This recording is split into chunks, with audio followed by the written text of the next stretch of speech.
I'm Dan Kurtz-Phelan, and this is the Foreign Affairs Interview. I think the natural inclination is to look back with nostalgia and say, okay, when this administration's over, we're going to go back to the way things were before. I don't think that's going to happen. I think there's no going back. The toothpaste is out of the tube. And I think what we need to do is think through, okay, what are the elements of the old system that should be preserved in some other form? Where do we need to reform the system? And where do we need to come up with new rules or new mechanisms altogether to take into account the lessons of the last 80 years and the lessons of this grand experiment? Donald Trump has been railing against the global economic order from the start of his political career. But in his second term as president, he has turned that critique into blistering action.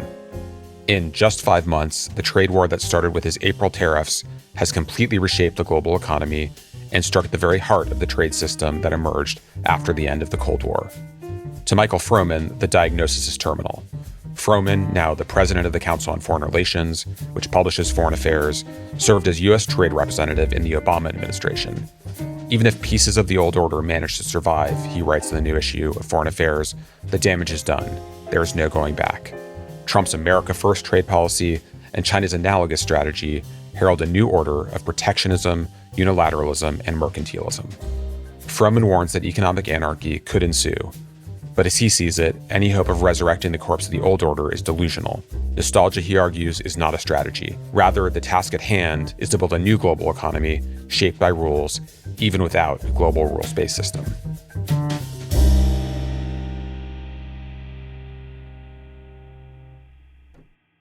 Mike, thank you for joining me today. The proximate reason for this conversation is your essay in our new issue after the trade war, but it's been a long time coming. Well, thanks for having me. Before we get consumed with trying to understand both the drivers and consequences in the ongoing trade war that really started with Donald Trump's Liberation Day tariffs in April, I think it's worth stepping back and trying to understand not just how we got here, but also more fundamentally what we're talking about when we talk about global trade. There's a line in your new essay that has stuck with me, quoting you here: trade policy has gotten both more credit and more blame than it deserves in the economic debates of recent decades. Trade, as you know, can be deployed as a kind of damning metonym for globalization and economic change more broadly over the last few decades. And the essay's stark opening line is that the global trading system as we know it is dead. But to start, what was the global trading system as we knew it? What were those essential components? And how much of when we look at the economic change of these past few decades was really about trade versus other things? Well, first, I think if you look back over the last 80 years since the end of the Second World War, through successive rounds of negotiations, we've seen the creation of a rules-based system that more and more countries and a larger and larger part of the global economy adhered to or signed up to. And so it started with tariffs and trade in goods, primarily manufactured goods. It expanded over time to agriculture. Agriculture is more complicated than goods because there are a lot of inherent subsidies that countries have. Really, all countries have subsidies for agriculture in one form or another, and some are more distortive of trade than others. It expanded to services. So that's a big part of our economy now. It's about 80% of the U.S. economy is in the services sector. And then it also expanded into other areas like labor and environment, how to make sure there's a level playing field among countries so that if one country has high labor standards and is competing against one with low labor standards, that doesn't adversely affect the first one. So it dealt with a number of expanded issues. And as it expanded, the network of rules grew further and stronger, but also it probably impinged more on domestic policy in some regards. And that also led to, in some ways, a counter-reaction. The reason why I say trade gets more credit and blame than it probably deserves is that a lot of what people are associate with trade in a negative fashion is really the globalization and the integration of the global economy. And that has very little to do with trade policy, has much more to do with technology, with the fact that there was the invention of the container, the shipping container, which made it possible for companies to put their supply chains anywhere in the world because they could reliably ship from one place to another. Or when it came to services, the spread of broadband. When you had broadband around the rest of the world, you could put your call center in the Philippines or in India. It didn't need to be in the Midwest. And so a lot of the things that people associate with trade is really about technology and the dynamism of globalization, which, by the way, continues. And even if we take a step back from free trade per se, the ongoing momentum of technology integration is still there. I have in my head a line in the piece that self-flagellation has become a kind of necessary price of admission for any discussion of global trade. So I don't want to ask you to engage in self-flagellation, but I think it's worth lingering on the blame side of the ledger for a bit. When you look at the flaws of the old system, where do you think the critiques are accurate, the kind of critique that I think is fairly conventional at this point, and where is that critique totally off base? So where I think it's accurate is that there was insufficient attention paid to the fact that whenever there is economic interaction, there are winners and losers. And the benefits of globalization are not equally shared. And so when you have an integrated economy, it will, under the economic rules of comparative advantage, it may make more sense to move your factory to a lower wage economy to produce. And that's going to affect workers. That's going to affect workers in the United States. Now, the U.S. is an incredibly dynamic economy and has reinvented itself. There was a time when 30% of the American workforce worked on a farm and produced agriculture. Now it's less than 3%. And those workers who no longer are needed on the farm because there's been technological enhancements went to the cities or went to the towns and took on different jobs and got trained for different jobs and were at near full employment. And economies tend to absorb people. But there's a certain nostalgia, and I don't mean that in a pejorative way. I think people remember back when somebody could have a factory job, probably a unionized factory job, and have sufficient salary and benefits to support a family. And as those jobs tended to move to other countries and they took on maybe a services job that wasn't unionized, that didn't have the same benefits, it became harder and harder to maintain the American dream and the middle class standard of living. And I think that's a real issue. And I think that one of the big failures, and I cited in the piece, is that we never accompanied trade policy with a sufficiently robust set of domestic policies designed to ensure that American workers would be able to survive and thrive in a rapidly changing economy, wherever that change came from, whether it was from globalization, whether it was from immigration, or whether it was from technology.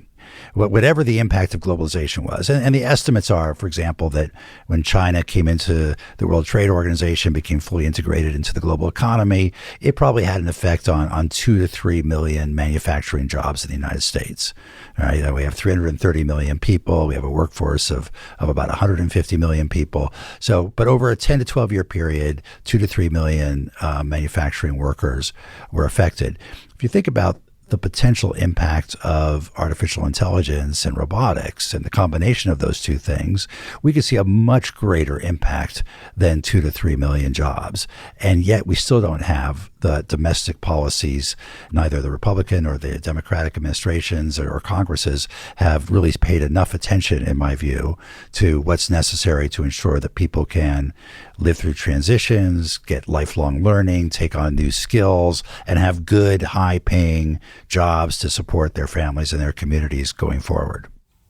You were in senior government positions through the Clinton and Obama administrations at the White House and Treasury Department, and you were U.S. Trade Representative for the second half of Obama. Just to make this concrete, if you could go back to those jobs, what would you do differently if you knew what was going to happen and how the politics of this were going to shift over time?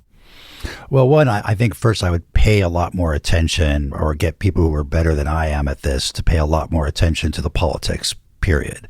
I think we saw the politics changing. We saw the declining support for trade as people were feeling alienated by the economic system, and there wasn't a sufficient political or policy response. And so I would certainly do a lot more around that. And that part of that is about communication and explaining to people better and making it more real for people what the benefits of trade are, what the costs and benefits are of going down different pathways. But part of it is very much the substance of policy, as I said, to make sure we have policies that are not just designed to optimize for those who are going to win from globalization, but are there to ensure that those who may be adversely affected are taken care of as well. Focusing on the China dimension of this, so much of the dissatisfaction with the international order in the U.S. and other capitals, I think, comes down to kind of shock of China's entry both into the global economy and to real geopolitical position that threatens a lot of the kind of core pillars of the system as it existed.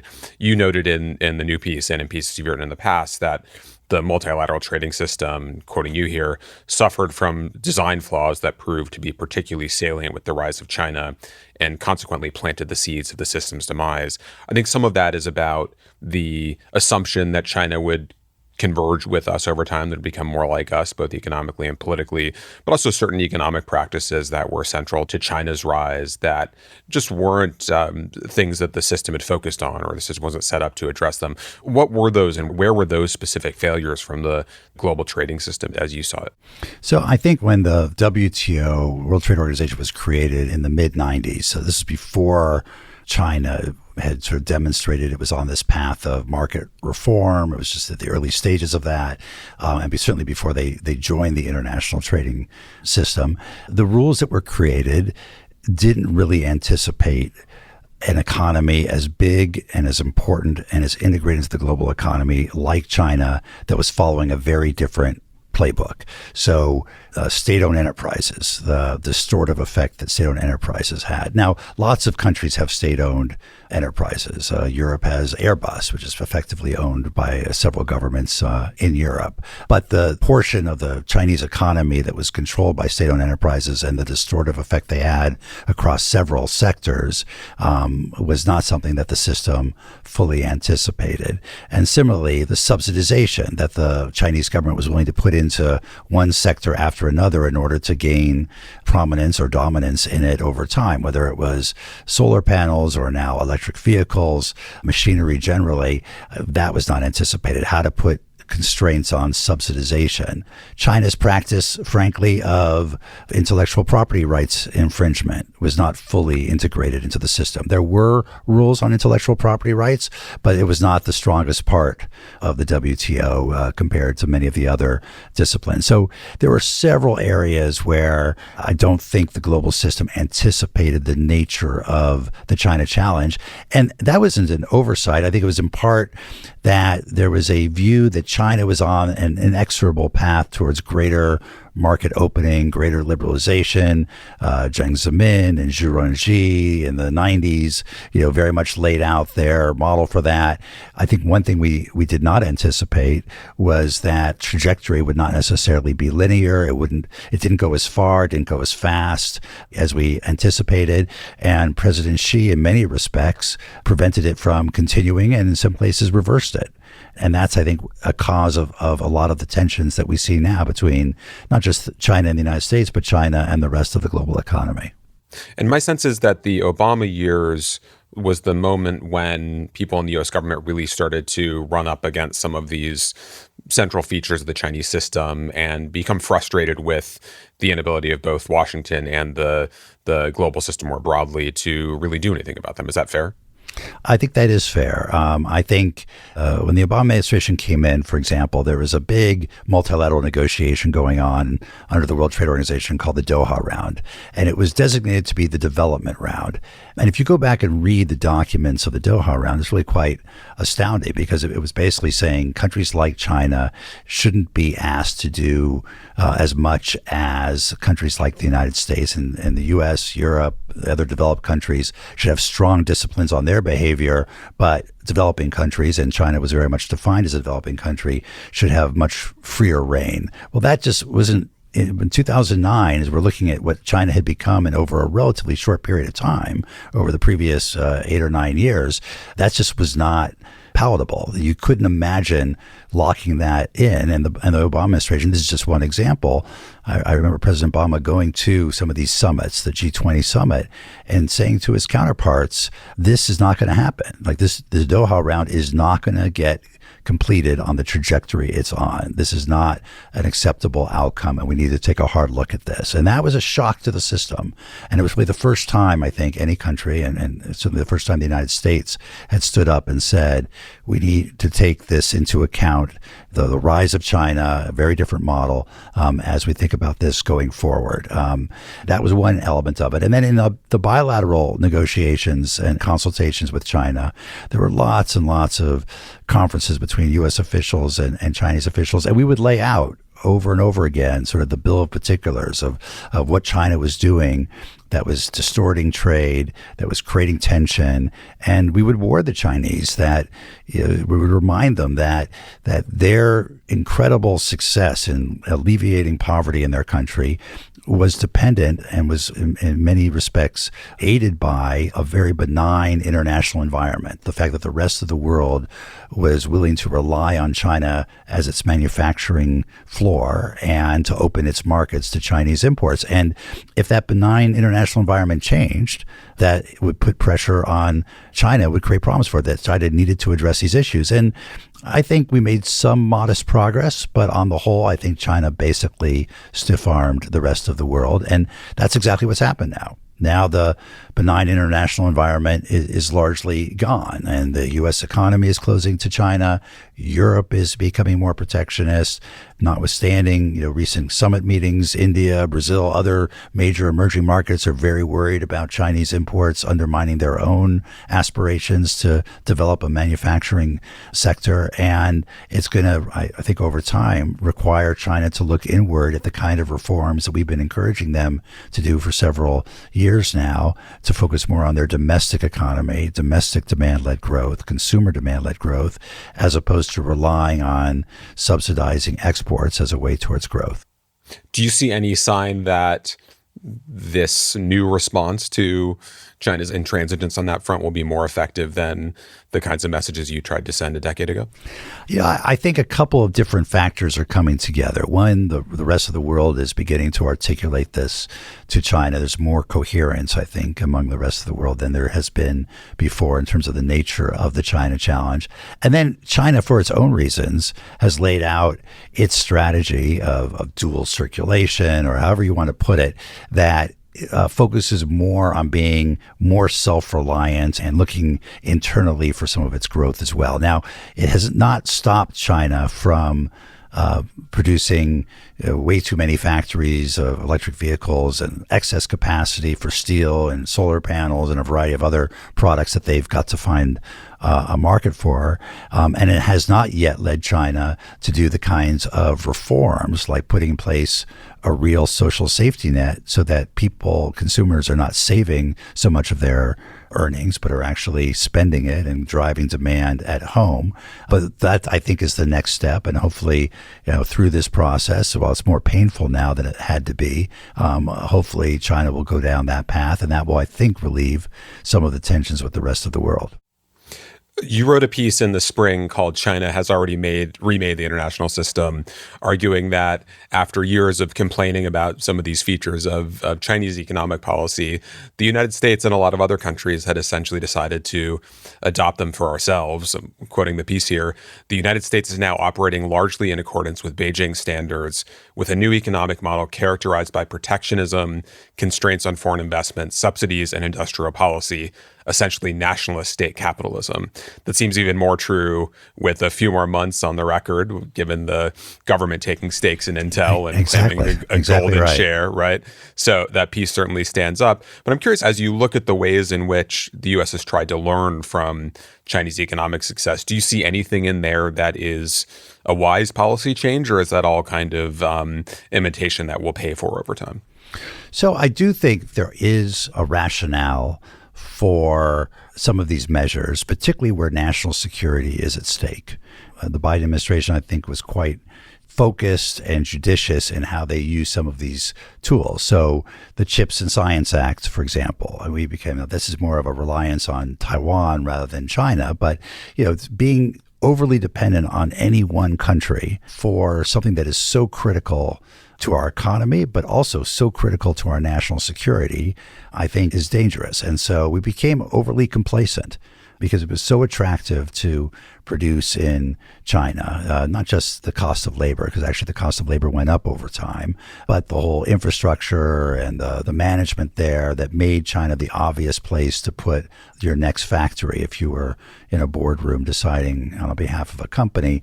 We became very complacent about it. And the number one rule of risk management in anything is diversification. You don't want to have all your eggs in one basket. And that's precisely what we did. So I think there is a case in select areas to say, okay, we need to have some production of advanced semiconductors in the United States. And by the way, if we can't do it in the United States, then let's at least do it in partnership with some trusted allies and partners around the world. We can't be totally reliant on our chief competitor and potential adversary of China for something that's so critical to our national security. And that could lead you down the path of targeted export controls, targeted foreign investment constraints, and targeted industrial policy. I think the challenge is when it's a bit of a Pandora's box. Once you say, okay, the government is going to begin to play this role in the economy, where do you stop? Is it just semiconductors? Is it semiconductors in electric vehicles and batteries? Does it spill over into the protective clothing that we didn't have during COVID? How about the ingredients that goes into pharmaceuticals? We're almost completely dependent. Something like 70 to 80% of all the active ingredients for our drugs come from China. Is that a national security issue? Should we do whatever is necessary, including government intervention in the economy, to ensure that we've got production here in the United States?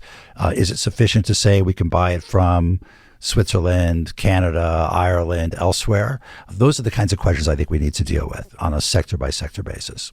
That brings to mind a point you made in yet another piece that you wrote for Foreign Affairs. This was before the election, in which you noted with some surprise that probably the most important speech on the international economy that was given in the Biden administration was delivered not by the Treasury Secretary or by the U.S. Trade Representative or the Commerce Secretary, but by the National Security Advisor, Jake Sullivan. This was a speech given at Brookings, unfortunately not CFR, in 2023. What was so striking about the fact that it was the National Security Advisor delivering that speech? Well, I think it really does mark the ultimate convergence of economics and national security, the notion of economic security, where when you've got the National Security Advisor focused on what is it we need to do domestically to have a strong economy to support our national security, and what is it we need to do internationally, whether it's through export controls or foreign investment constraints, to ensure that we remain a leader in these critical technologies. I think it really demonstrated that these two worlds, which for a long time had been quite separate in terms of sort of intellectual framework as well as organizationally. At the White House, you had the National Security Council, you had the National Economic Council. I worked in two administrations at the nexus of those two organizations, but that was the only effort really to try and bring those two worlds together. I think this was really reflecting what Jake Sullivan laid out, was reflecting the next phase of that, which is that these two worlds really are one. And we need to think through national security through an economic lens. We need to think through economic policy through a national security lens. You stressed how difficult it is to really define national security in a way that doesn't become kind of endlessly expansive. The Biden administration's phrase here was that you need a small yard and a high fence, and that yard seemed to kind of grow week by week. Do you have a kind of framework in mind that would allow us to settle on a clear definition and prevent that endless expansion of the yard? So I think it starts with national security. So what are the technologies that are critical to warfighting, to intelligence, to the core elements of national security? So it's a sort of concentric circles. The next circle is economic competitiveness. What is it that we need to be the most competitive, the leading economy in the world? And I think it's the jump from national security to economic competitiveness, which can make that yard much, much bigger. And we just need to be careful. It doesn't mean there aren't certain issues like artificial intelligence, where we think it's such a general purpose technology that's going to have such broad impact on national security, on intelligence, on warfighting capabilities, but also on the capacity of our economy to lead and across any number of sectors, that we need to have the capacity and play a critical role in leading that sector. I think there are cases to be made, but I think this one has to be really rigorous about what does it mean and where do you draw that line? And then what tools do you use? Do we need industrial policy to do artificial intelligence when the private sector is pouring literally hundreds of billions of dollars every year into it? Perhaps not. Maybe we don't need taxpayer dollars to build data centers. Do we need it to support the basic science and research and development that's necessary to lead to some of these major technologies where the private sector may not have the incentive to do so? Well, perhaps. And so I think, again, looking what the technologies are, why we need them, and then what tools are most appropriate to use. And then I'll just emphasize again, what do we have to do ourselves? What has to be done within our borders, and what can be done in partnership with allies around the world. And I don't think enough attention has been paid to that. I'll take one example, shipbuilding. We're clearly way behind in shipbuilding. We have very little capacity to build naval ships, submarines ourselves compared to China. But Japan, South Korea, both are pretty advanced in shipbuilding, are able to churn them out faster than we can. Maybe we should be investing in shipbuilding in the United States. But in the meantime, shouldn't we be partnering with our allies to build our ships over there? There's some legal obstacles to that. We should be addressing those. The broader decline in manufacturing in the United States is one of the kind of chief complaints you hear from both people in the Trump administration, but also critics of the previous global trading system on the left and really across the political spectrum. There's kind of a debate between trade policy experts, economists, about whether having manufacturing capacity in the United States, to what extent that is important on its own, rather than addressing the national security concerns with allies and others.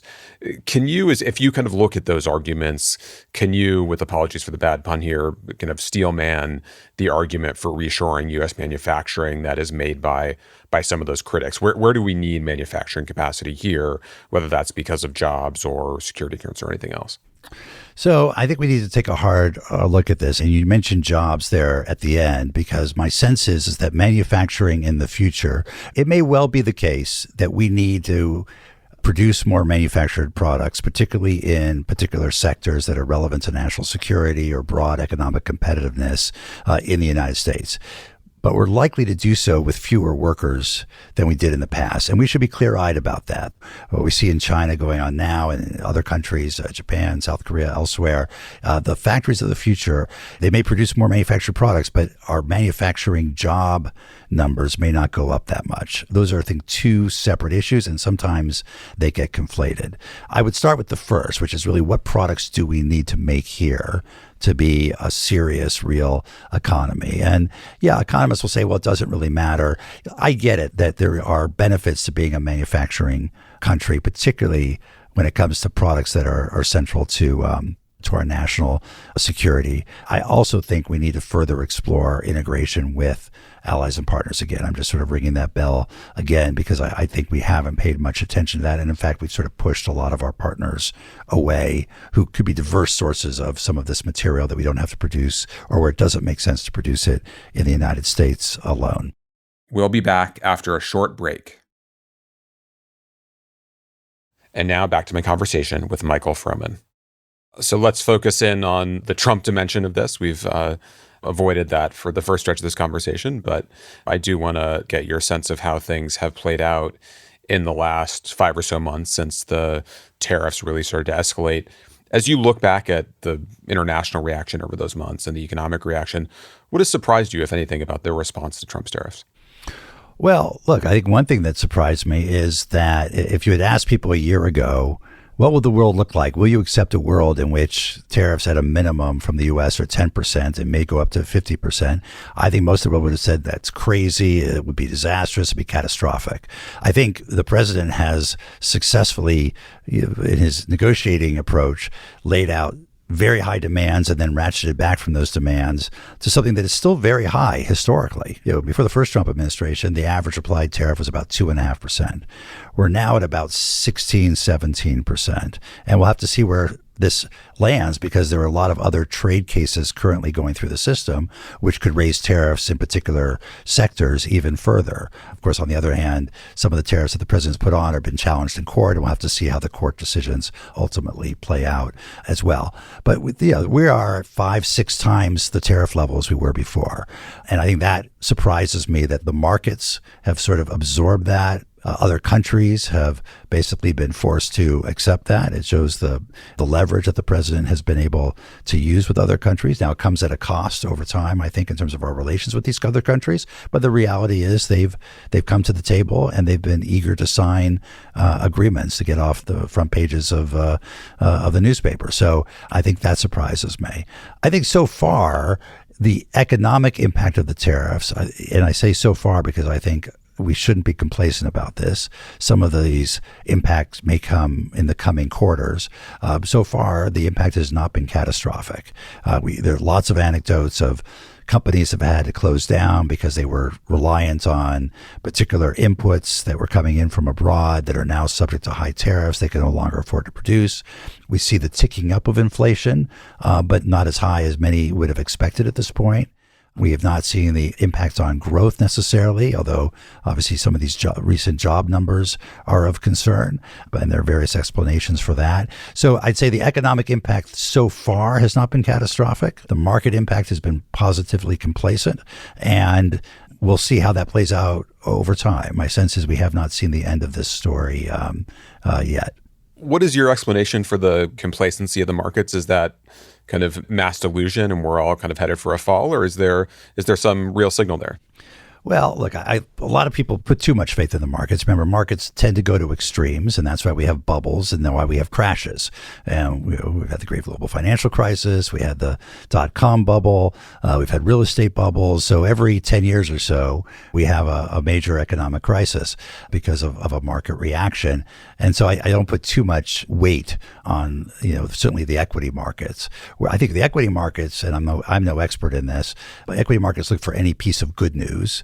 And when it comes to the tariffs and President Trump, they have expressed relief that we're only at 10, 15, 20% tariffs, not 50 or 100 or at one point 140% tariffs on China. Again, had you said to market participants a year ago, what do you think the reaction will be to 15, 20% tariffs? I think they would have expected something much more significant. What about the lack of serious response from other countries? I think really only China and Canada have responded in any meaningful way with economic measures of their own. Plenty of other powers, including the EU, talked a lot about what they were going to do in response, but when it came down to it, didn't really do much. I think people in the Trump administration would say, look, we've extracted lots of pretty significant concessions from other governments when it comes to access for U.S. goods and U.S. companies, and not seen a lot of meaningful reaction and response. What is your explanation for that? Again, do you think there's kind of more coming that we're missing, or does this say something about the ability of the United States to get away with this? Well, I am surprised that there hasn't been more traditional retaliation. I think, again, President Trump made it clear that if a country retaliates, he's just going to keep on increasing the tariffs. At some point, the tariffs become prohibitive, so it doesn't matter if it's 50% or 100%. At some point, you're just not going to buy a product from that country, so it doesn't really matter. But he's made it clear that he would increase the tariffs, assuming he's got the authority to do so, and that's what's being currently litigated in the courts. So we'll have to see again how that plays out. I think what you do see, you mentioned China. China has spent the last few years preparing for this moment and discovering where they have leverage over the United States.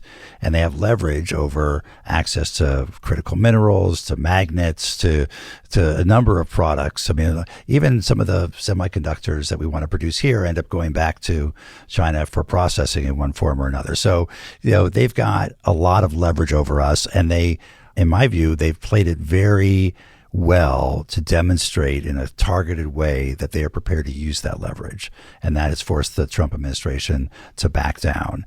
And so China will continue to do that. They will continue to use leverage as necessary to get the U.S. to come to a more reasonable position. I think the other countries haven't used that kind of leverage with the U.S.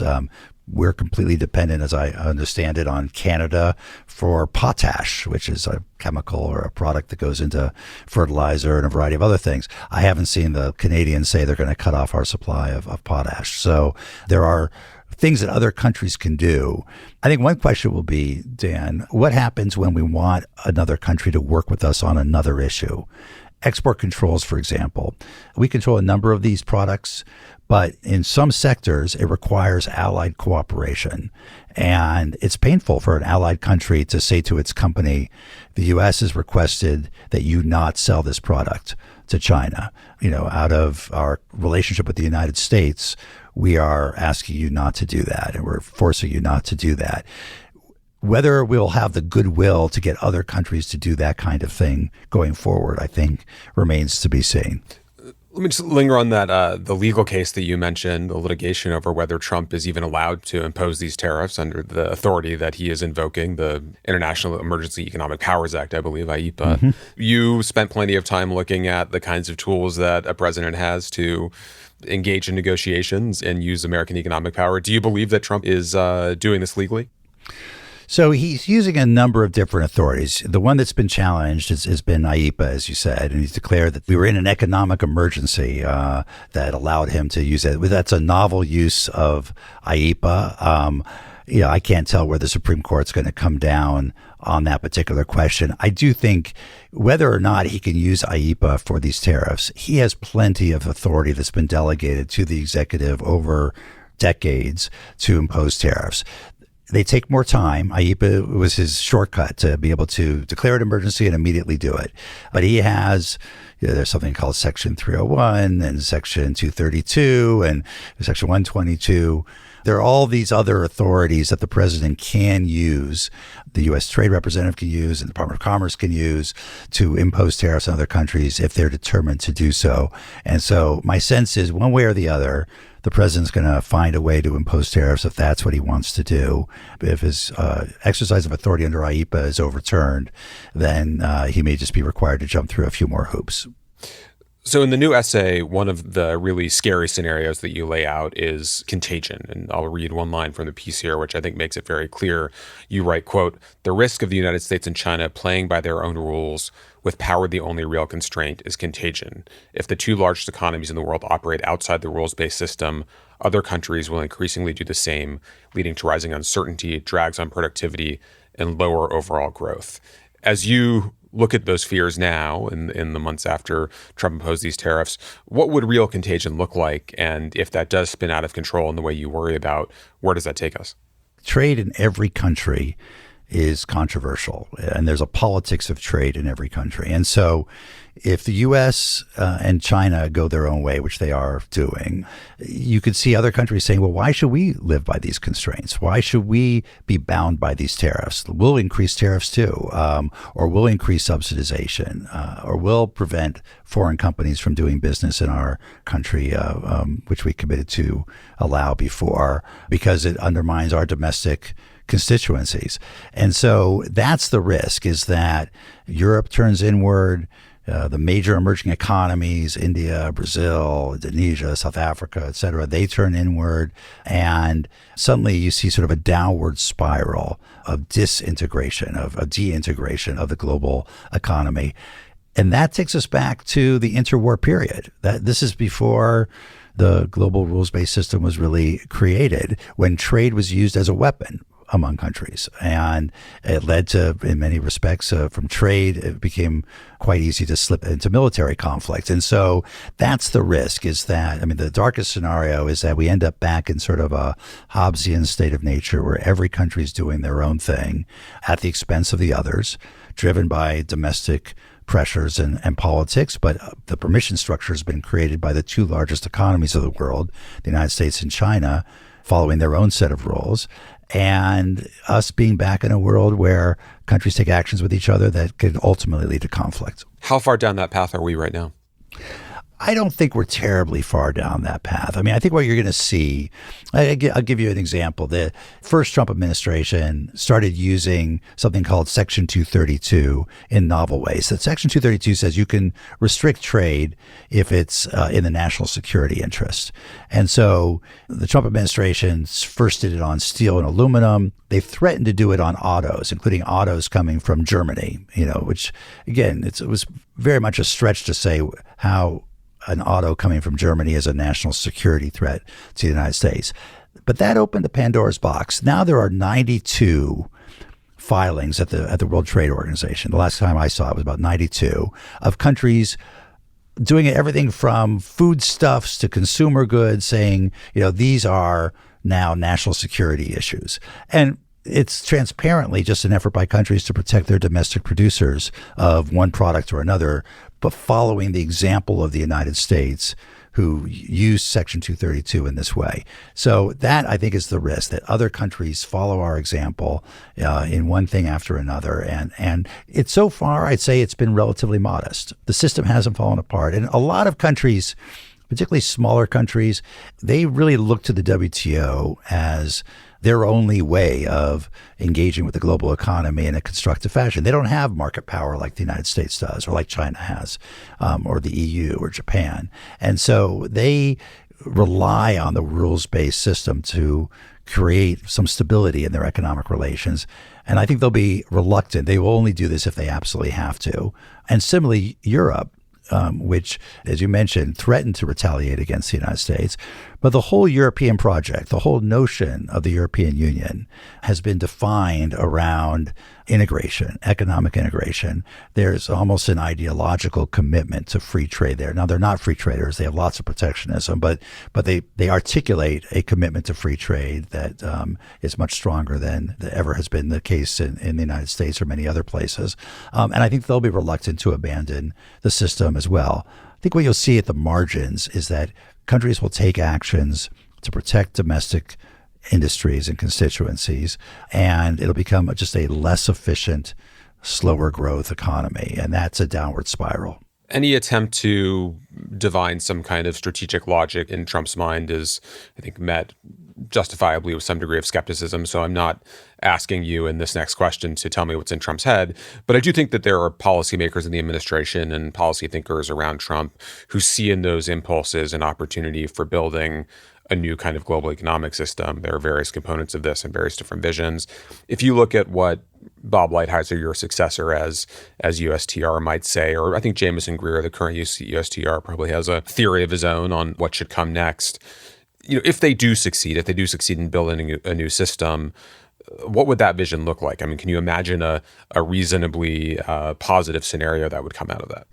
So, look, I think they do have a theory of the case. And the theory is, given the size and the importance of the U.S. economy, which continues to be the most dynamic, the most resilient economy in the world, that if they put up a wall of tariffs around the economy, companies from all over the world will be forced to move their production, move their supply chains to the United States if they want access to the U.S. economy. It is a big experiment. And one question will be, will tariffs alone do it or not? And at what level will they do it? Or if they really want to build manufacturing in the United States, is it going to have to be some combination of tariffs and industrial policy and subsidization and regulatory preference and the like? In some ways becoming, as we talked about earlier, more Chinese than American per se, at least in terms of our tradition. That's a big open question. And I think the really interesting challenge, the politically interesting challenge for the Trump administration is that by imposing this wall of tariffs, on one hand, by the way, it is bringing in revenue. And that has been a goal of the Trump administration and is succeeding in bringing in revenue. I think $200 billion so far this year of revenue is anticipated for the year. But I think the challenge is, if you look back at globalization, the benefits of globalization were broadly felt by everybody. As a consumer, or as an importer of inputs. I mentioned this in the piece. Nobody walked out of a Walmart and said, thank goodness for the World Trade Organization. But the reality is that the global system, the rules-based system, allowed American consumers, particularly low-income consumers, to spend a smaller portion of their disposable income on the critical goods for their family, whether it was clothing, footwear, food, etc. But it was sort of invisible.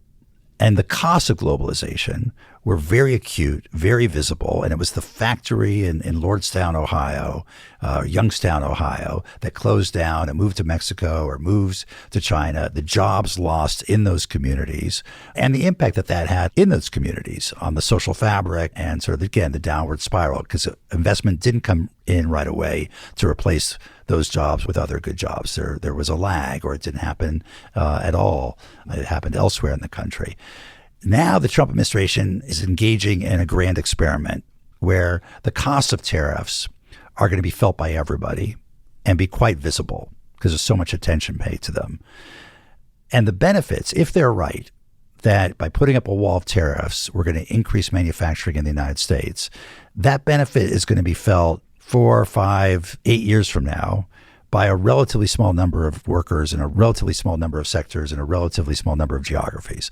That's a politically really interesting challenge to manage, where everyone feels the cost now, but is saying it will be worth it if it succeeds in the long run, and we just don't know whether it's going to succeed. The early evidence seems to be that it is not bringing back manufacturing jobs from what we can see. And part of that is because so many inputs into manufacturing in the United States come from other countries and now are facing high tariffs. Do you see any reason to think that dynamic will change? No, I am skeptical that tariffs alone will achieve their objective. And you're absolutely right. I mean, what we're seeing is those anecdotal announcements by a company or by a country that they intend to invest in the United States.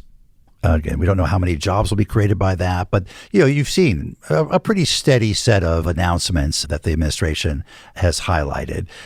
What's harder to see is exactly what you pointed out, which is that as the costs of steel go up, we've seen this in from the first Trump administration. They put tariffs on steel in 2018.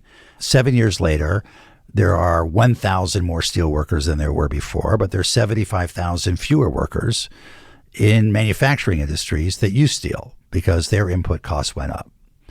And so, again, it's sometimes hard for people to say, okay, that was because of the tariff, because it's downstream. But that, I think, is what we risk, is that a lot of our manufacturing that is reliant on inputs from other countries are going to see their costs go up. They're going to become less competitive, less productive, and we're going to see, on the whole, fewer manufacturing jobs rather than more. So one interesting reaction to your recent piece has been from, probably people who you've worked closely with in the trade community, who find you sort of too pessimistic about the existing system. They see a bigger role for the WTO going forward than you do. They see more hope that other actors can kind of preserve some of the key rules of a rules-based global trading system. Why do you think they're too optimistic? Why do you think their critiques are wrong? So, look, part of me hopes that they're right and that I'm wrong. But I think the reality is, if you have the two largest economies not really abiding by the rules, even if the rest of the world continues to try and support the system, it's going to affect a smaller and smaller portion of global trade. And I think that means we don't really have a multilateral rules-based system left. You've got sort of different groups of countries following different sets of rules. I think the natural inclination is to look back with nostalgia and say, okay, when this administration's over, we're going to go back to the way things were before. I don't think that's going to happen. I think there's no going back. The toothpaste is out of the tube. And I think what we need to do is think through, okay, what are the elements of the old system that should be preserved in some other form? Where do we need to reform the system, and where do we need to come up with new rules or new mechanisms altogether to take into account the lessons of the last 80 years and the lessons of this grand experiment? And as I read you, the kind of most important element of that old system that you want to see preserved in something new is just the existence of rules of some kind, right? It almost matters less what exactly the rules are, but some rules that provide a degree of predictability and prevent the system from being defined purely by power and ad hoc transactions. Is that fair way to characterize it? I think that is fair. I think you want a degree of stability and predictability. You'd rather avoid chaos and anarchy, because I think in a system that's defined by chaos and anarchy, there's lots of room for conflict, and lots of room for suboptimal economic behavior, where we're going to find slower growth, lower productivity. And, ultimately that is going to hurt precisely the people that the administration is trying to support. So yes, I think some degree of rules. And in the piece, I argue, even if you can't get rules that apply to everybody in every economy in the world, groups of countries can come together plurilaterally and agree to rules that they're willing to live by. And then if it's open plurilateralism so that other countries can join if they want to adhere to those rules, that may be a second best, but still a better solution than chaos and anarchy. And just to try to end this on a relatively optimistic note, if we do see this interlocking network of plurilateral relationships that, countries come together on different sets of issues, and there won't be one single unified system, but you'll have lots of cooperation and lots of attempts to, kind of settle on common rules. That might be less economically efficient, but would not, to your view, be disastrous. So it might in some ways kind of address some of the weaknesses of the old system in very reasonable ways. I think that's right. I think that's absolutely right. Again, the orthodox economists may not love it. It's not Pareto optimal in their view, but I think it may be more politically sustainable over time and more durable over time as well. And what if we look at the next 3 or 4 years? What would the key steps to getting to that kind of system look like?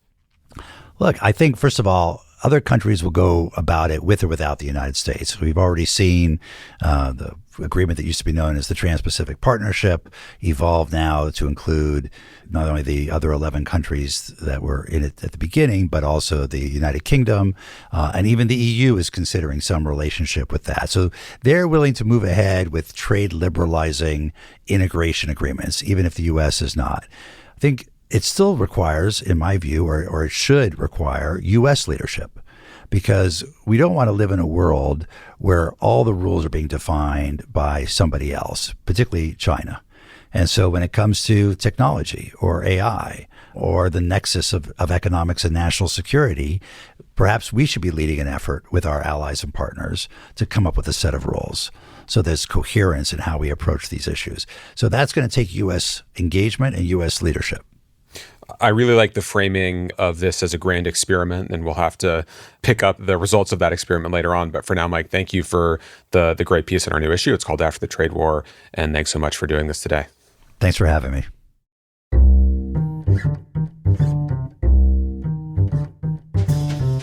Thank you for listening. You can find the articles that we discussed on today's show at foreignaffairs.com. The Foreign Affairs interview is produced by Kanish Tharoor, Molly McEnany, Ben Metzner, Caroline Wilcox, and Ashley Wood, with audio help from Todd Yeager. Our theme music was written and performed by Robin Hilton. Special thanks as well to Arena Hogan. Make sure you subscribe to the show wherever you listen to podcasts. And if you like what you've heard, please take a minute to rate and review it. We release a new show every Thursday. Thanks again for tuning in.